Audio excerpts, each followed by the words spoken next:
네, 찬양받기 합당하신 하나님께 영광의 박수를 다시 한번 올려드리겠습니다. 네.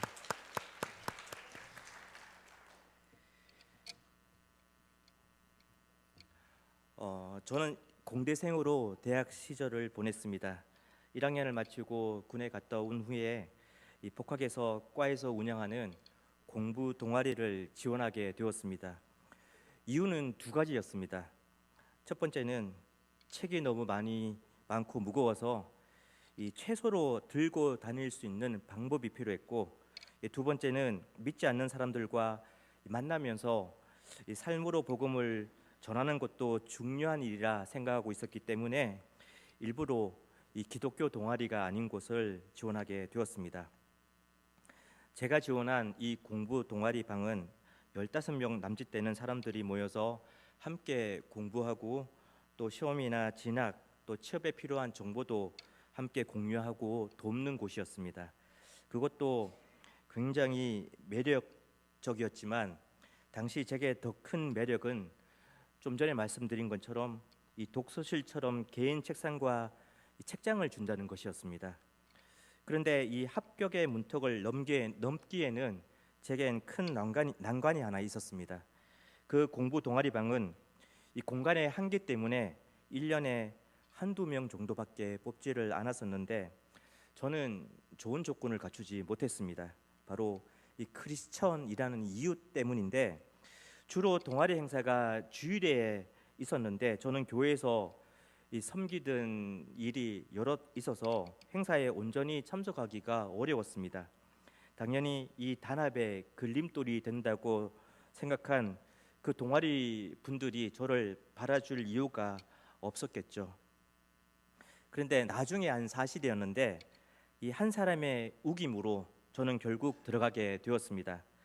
저를 꼭 받아야 한다고 우겼던 그 사람은 당시 동아리 회장이었던 선배였습니다. 왜 우겼는지 얘기를 해주지 않아서 자세히 알 수는 없었지만 채 1년이 되지 않아서 그 이유를 알게 되었습니다. 어느 수요일 밤 늦게 저는 교회에 다녀와 동아리방에서 홀로 공부를 하고 있었는데 그때 회장 선배가 들어왔습니다.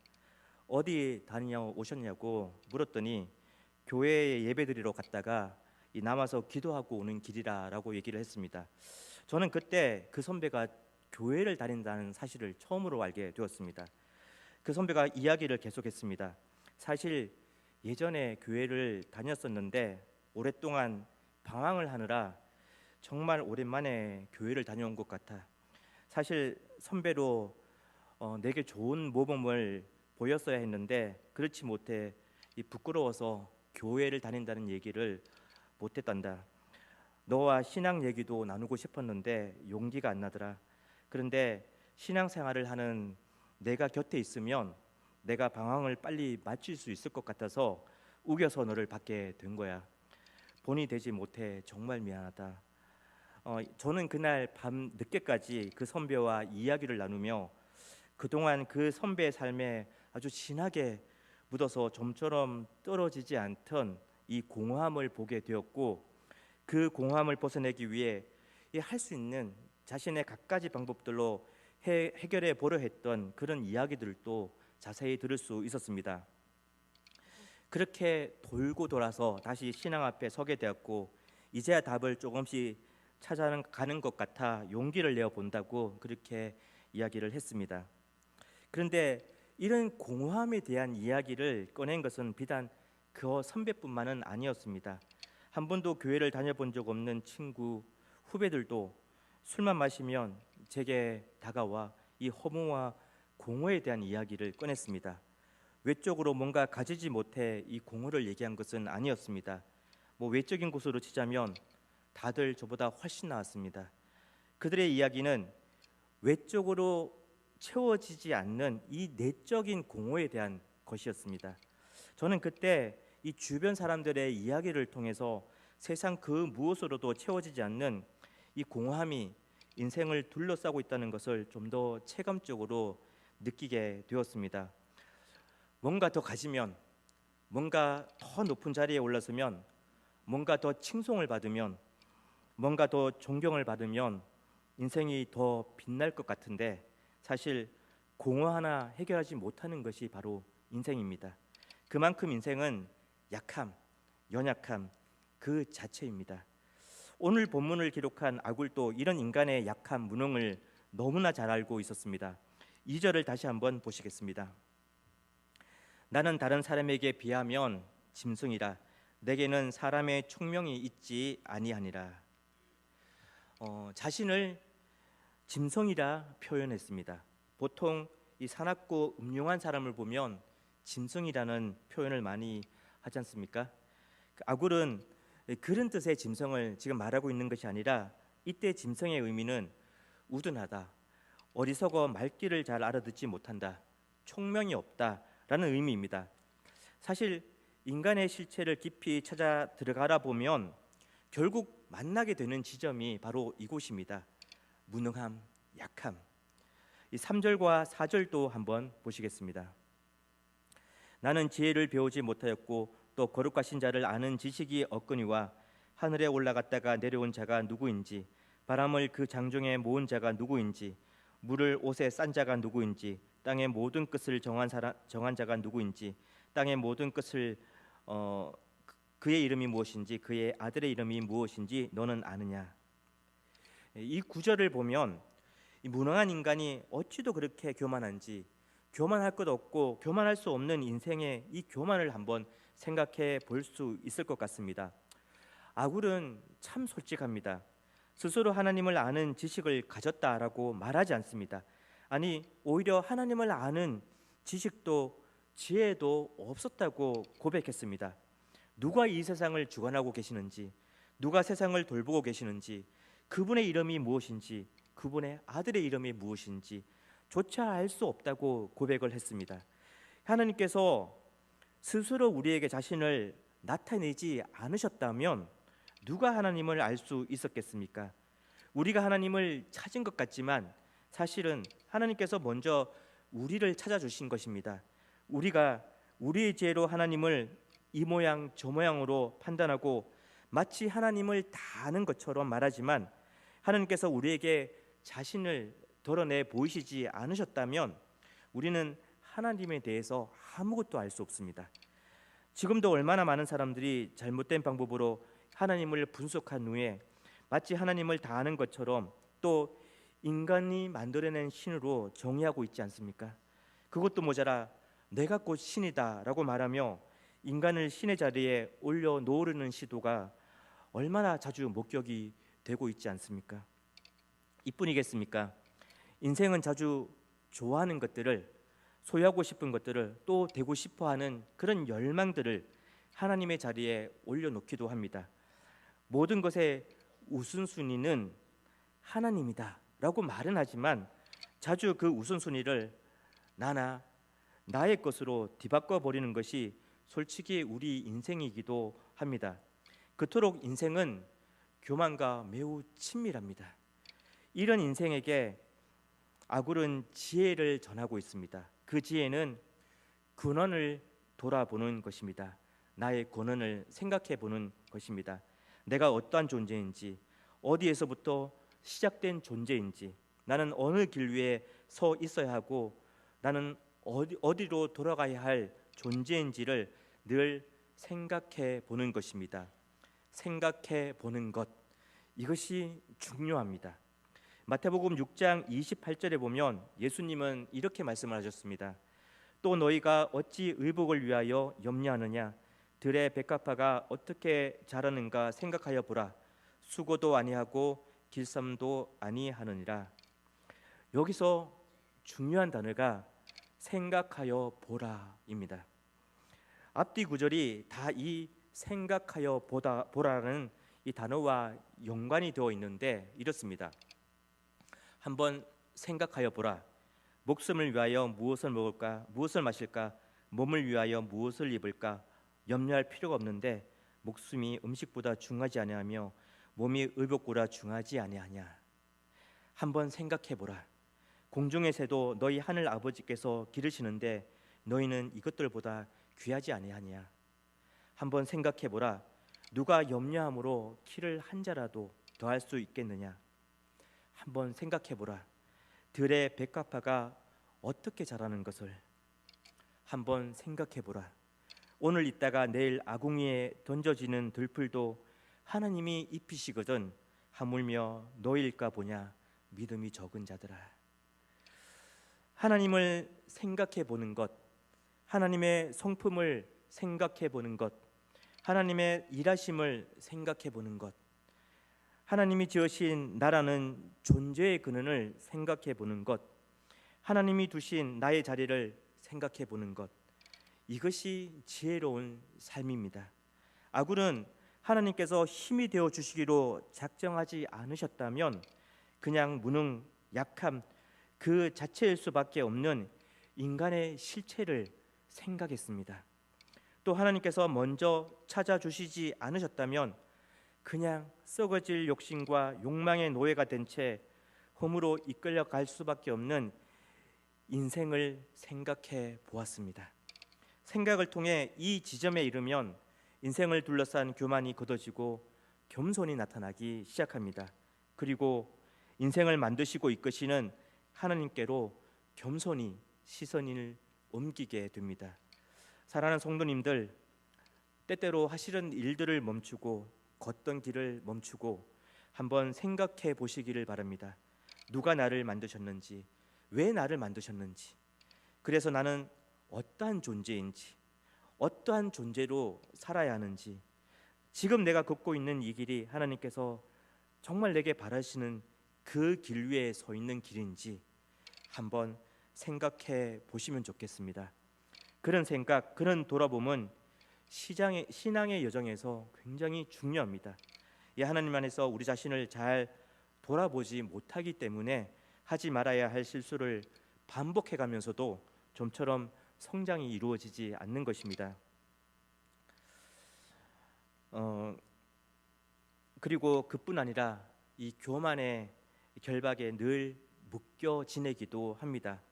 아굴의 돌아봄처럼 하나님은 어떠한 분이시고 나는 어떠한 존재인지를 늘 생각하고 돌아보아 다시 겸손히 하나님의 시선에 초점을 맞춰가는 저와 여러분들이 되시기를 축복합니다. 하나님 앞에서 자신의 지혜가 얼마나 보잘것없는지를 깨닫게 된 아굴은 이 시선을 하나님의 말씀으로 돌립니다. 그는 이렇게 고백합니다. 5절입니다. 하나님의 말씀은 다 순전하며 하나님은 그를 의지하는 자의 방패시니라. 이 하나님의 말씀은 다 순전하라라고 고백을 하는데, 이때 순전하다라는 단어는 용광로에서 금속을 정련시켜 이 불순물을 제거하는 것을 말합니다. 이 하나님의 말씀에는 그 어떤 오염도 오류도 있을 수 없다는 것이고, 그만큼 하나님의 말씀은 순결하고 진실되다, 고귀하다라는 말씀입니다. 그 말씀을 의지하고 붙들면 그 말씀이 우리의 삶을 붙들어주고 지켜준다는 것입니다. 성도 여러분, 우리에게 주신 말씀은 그냥 문자 정도가 아닙니다. 세상 그 무엇으로도 결코 훼손되지 않는 순결하고 진실되고 고귀한 말씀일 뿐 아니라 살아서 역사하는 하나님의 힘이고 생기고 지혜입니다. 이 은혜의 말씀을 우리는 늘 대면하고 살아갑니다. 이 주님의 말씀을 읽고 듣고 묵상하고 적용할 때 어떻게 하나님의 보호하심을 경험하지 않을 수 있겠습니까? 어떻게 우리의 삶을 이끌어 가시는 그 하나님의 세밀한 인도하심을 경험하지 않을 수 있겠습니까? 존 버년이 쓴 이 철로 역정, 아마 한 번쯤은 다 책이나 애니메이션 영화로 보시지 않았을까 싶습니다. 그 내용에 이런 장면이 등장을 합니다. 크리스천이란 이름을 가진 한 남자가 있었습니다. 이 멸망의 도시에 살던 그는 어느 날 우연히 하나님의 말씀이 적힌 책을 보게 되었고, 그것이 계기가 되어 그 도시를 빠져나와 천국에 이르는 길을 걷게 되었습니다. 그 길을 걷는 중간중간에 여러 큰 어려움을 만나게 되었지만 생각지 못한 도움의 손길로 가까스로 그 어려움들을 빠져나오게 되었습니다. 그 중에 이 절망의 거인을 만나면서 겪게 된 이야기의 장면을 잠시 나누고 싶은데요. 이 크리스찬이라는 주인공은 이 소망이라는 남자와 함께 길을 걷고 있던 중에 절망의 거인에게 포로로 잡혔습니다. 그리고 감옥에 갇히게 되었는데 그곳은 아무것도 보이지 않을 정도로 짙은 어두움이 깔려 있는 곳이었습니다. 다시는 그곳에서 빠져나오지 못할 것만 같았습니다. 절망이라는 거인은 이 크리스천과 이 소망이라는 남자들이 빨리 절망에 빠지도록 매일 구타를 했습니다. 그뿐 아니라 이 절망에서 아예 헤어나오지 못하고 스스로 목숨을 끊도록 이 밧줄과 칼, 독이 든 병을 그들 옆에 두었습니다. 견디다 못한 크리스천이 마침내 극단적인 선택을 하려는 그 순간 소망이라는 남자가 나섰습니다. 소망은 이 크리스찬이 위기에 빠질 때마다 이겨내자고 격려를 했었는데 이때도 마찬가지였습니다. 늘 함께 하시는 하나님이 계시지 않습니까? 지금껏 그분의 은혜로 여기까지 잘 걸어왔으니 다시 한번 용기를 내며 이겨냅시다 라면서 힘을 북돋아 주었습니다. 그리고 그 순간 이 크리스찬은 자신의 품에 지니고 있던 두루마리가 생각이 났습니다. 황급히 그 두루마리를 꺼내서 읽었는데 읽던 중에 한 열쇠를 발견하게 되었습니다. 그 열쇠에는 약속이라는 글씨가 새겨져 있었습니다. 바로 그 열쇠가 절망의 감옥의 문을 열 수 있는 열쇠였습니다. 그렇게 크리스찬과 소망은 그 감옥을 빠져나오게 되었습니다. 그 두루마리와 열쇠는 하나님의 약속이 기록된 하나님의 말씀이었습니다. 그 약속의 말씀이 어떤 높은 벽도 또 어떤 절망의 감옥도 능히 넘어서고 뚫어낼 수 있는 열쇠가 된 것입니다. 대길교회 성도 여러분, 하나님께서 주신 그 말씀을 늘 가까이 하고 의지하면서 지금도 살아서 우리의 삶을 이끌어 가시는 하나님의 이 보호하심의 손길을 세밀히 경험해 가실 수 있기를 축복합니다. 아굴은 이 순전한 하나님의 말씀에 아무것도 더하지 말라고 경고합니다. 이미 완전한 하나님의 말씀을 그 어떤 사상이나 해석으로 오염시키지 말라는 말입니다. 인간의 생각을 자의적으로 덧붙이지 말라는 말씀입니다. 우리가 쉽게 범할 수 있는 오류 중에 하나는 성경 말씀을 나 자신의 유익을 위해 자꾸 끌어와서 이용하려는 데 있습니다. 나의 명분을 쌓기 위해 문맥과 상관없이 성경의 구절만 가져와서 인용할 때가 많지 않습니까? 이 분을 이기지 못해 아이에게 매를 들면서 채찍으로 때릴지라도 그가 죽지 아니하리라라는 잠언의 말씀을 인용하기도 합니다. 이 아내에게 물을 떠오라고 했는데 직접 떠다 먹으라는 이 아내의 말을 듣자 아내들이여 남편에게 복종하기를 죽게 하라 라는 말을 한다면 이런 인용은 다 왜곡된 것이 됩니다. 이 단편적인 얘기긴 하지만 우리는 자주 우리 편에서 유리한 말씀을 찾아 가지고 와서 이 상대를 이용하거나 힘들게 하기도 합니다. 어떠한 경우에서도 이 나의 유익을 위해 나를 합리화하기 위해 말씀의 구절만 찾아 인용한다면 그것은 거짓말이 되고 하나님의 책망을 받는 일이 됩니다. 하나님의 말씀은 늘 신중하게 해석하고 적용해야 하는 것입니다. 이 하나님의 말씀의 순전함과 힘을 알게 된 아굴은 이 두 가지를 하나님께 구했습니다. 7절에서 8절입니다. 내가 두 가지 일을 주께 구하였사오니 내가 죽기 전에 내게 거절하지 마시옵소서. 곧 헛된 것과 거짓말을 내게서 멀리 하옵시며 나를 가난하게도 마옵시고 부하게도 마옵시고 오직 필요한 양식으로 나를 먹이시옵소서. 아굴이 구한 그 첫 번째는 헛된 것과 거짓말을 멀리하게 해달라는 것이었습니다. 야고보서 3장 8절에서 10절을 보면 이런 구절이 있습니다. 혀는 능히 길들일 사람이 없나니 쉬지 아니하는 악이요 죽이는 독이 가득한 것이라. 이것으로 우리가 주 아버지를 찬송하고 또 이것으로 하나님의 형상대로 지음을 받은 사람을 저주하나니 한 입에서 찬송과 저주가 나오는도다. 내 형제들아 이것이 마땅하지 아니하니라.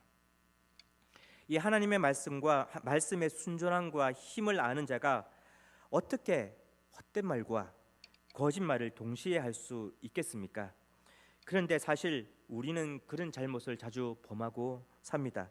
그래서 아굴이 구한 이 구함은 우리에게도 절실하게 필요한 구함이기도 합니다.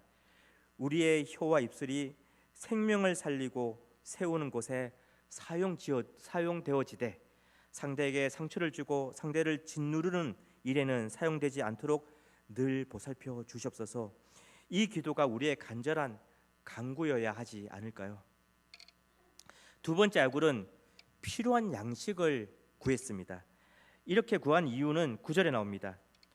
혹 내가 배불러서 하나님을 모른다 여호와가 누구냐 할까 하오며 혹 내가 가난하여 도둑질하고 내 하나님의 이름을 욕되게 할까 두려워함이니이다. 아굴은 욕심으로 하나님을 향한 눈이 가려질까, 또 낙심으로 하나님을 바라보지 못하게 되는 것은 아닐까 두려워했습니다.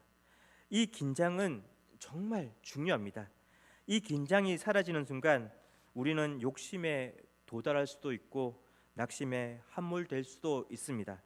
이 신앙의 긴장을 늦추지 않을 때 부에서든 가난에서든 그곳에서 자족할 수 있게 되는 것입니다. 즉 가진 것으로 타인을 살필 수 있고 없더라도 하나님께서 채워주심을 믿고 기다릴 수 있게 되는 것입니다. 이 신앙의 긴장 또 자족하는 마음 역시 우리가 늘 구해야 할 기도의 제목일 것입니다. 이제 마지막으로 아굴은 시선을 조금 더 넓혀서 이 사회에 만연한 이 악행에 눈을 돌립니다. 10절에서 14절입니다. 너는 종을 그의 상전에게 비방하지 말라. 그가 너를 저주하겠고 너는 죄책을 당할까 두려우니라. 아비를 저주하며 어미를 축복하지 아니하는 무리가 있느니라. 스스로 깨끗한 자로 여기면서도 자기의 더러운 것을 씻지 아니하는 무리가 있느니라. 눈이 심히 높으며 눈꺼풀이 높이 들린 무리가 있느니라. 앞니는 잠금 같고 어금니는 군도 같아서 가난한 자를 땅에서 삼키며 궁핍한 자를 사람 중에서 삼키는 무리가 있느니라. 이 사회에 만연한 악행 중 이 네 가지를 지적하고 있습니다. 비방, 불효, 기만, 교만, 이 네 가지를 본문에서 지적하고 있습니다. 그 첫 번째가 특히 사회적으로 힘이 없는 이 종과 같은 사람들을 비방하지 말라고 말을 합니다. 그 비방을 하나님께서 듣고 계실 뿐 아니라 하나님께서 그냥 묵가만 하고 계시지 않을 것이라고 합니다. 비방은 결국 부메랑이 되어 자신에게 돌아오게 되어 있다는 사실을 꼭 기억해야 할 것입니다. 두 번째, 불효를 지적합니다. 아버지를 저주하며 어머니를 축복하지 않는 무리에게 경고합니다. 이 하나님께서 어떤 공동체는 그 공동체에 질서를 주셨습니다. 가정도 그렇습니다. 부모와 자녀는 서열로 세워진 관계가 아니라 하나님의 질서로 조화롭게 세워진 관계입니다. 그래서 하나님께서 만들어 놓으신 그 질서를 지켜야 하는 것이 우리의 마땅한 의무자 책임입니다. 그렇게 눈에 보이는 부모를 공경할 때 눈에 보이지 않는 하나님을 경외한다는 그 말이 진실될 수 있는 것입니다. 세 번째, 아굴은 기만을 지적하고 있습니다. 기만은 착각하게 하여 나 자신도 속이고 남도 속이는 것을 말합니다. 남을 보면 허물투성인 것 같은데 나는 문제가 없다고 스스로 착각하게 만드는 것이 기만입니다. 그래서 자꾸 남을 지적합니다. 거짓들의 진실이라는 책을 쓴 이 존 마크 코모 목사님이 계시는데 그의 책에서 기만을 아주 자세하게 다루고 있습니다. 그 책에서 그 목사님은 이렇게 말합니다. 마귀는 예수님의 제자인 우리가 어떤 행동을 하게 만들 수는 없다. 우리가 그 행동을 선택해야 한다. 그래서 마귀는 예수님이 가르치신 길이 아닌 다른 길로 가도록 우리를 속여야 한다. 그 길이 행복으로 이어진다고 우리가 생각하도록 만들어야 한다. 그러기 위해 그가 주로 사용하는 방법은 착각이다. 모든 시험의 특징 중 하나는 거짓을 믿게 유혹하는 것이다. 현실에 관해 착각하게 만드는 것이다. 이 사단이 공격하는 지점은 우리의 행동이 아니라 행동을 실행하게 하는 생각과 마음이라고 하는데, 그곳에 거짓, 속임, 기만을 주입해 놓으면 우리를 쉽게 사로잡을 수 있다는 것을 사단은 너무 잘 알고 있다는 것입니다. 기만, 결코 관과하고 넘어갈 수 없는 부분입니다. 마지막으로 아굴은 교만을 지적합니다. 이 처음에도 언급했지만 인생은 끊임없이 이 하나님의 자리에 자신을 올려놓으려고 시도합니다. 그리고 그 길을 선택해가면서 약한 자를 괴롭히고 착취하는 행동까지 하고 맙니다. 교만은 칼로 상대의 마음을 산산조각 내는 데까지 이르기도 합니다. 성도 여러분, 이렇게 우리를 무너뜨리기 위해 매 순간 무섭게 달려드는 세상의 유혹을 이겨내기 위해서는 우리의 근원을 생각해 보는 것입니다.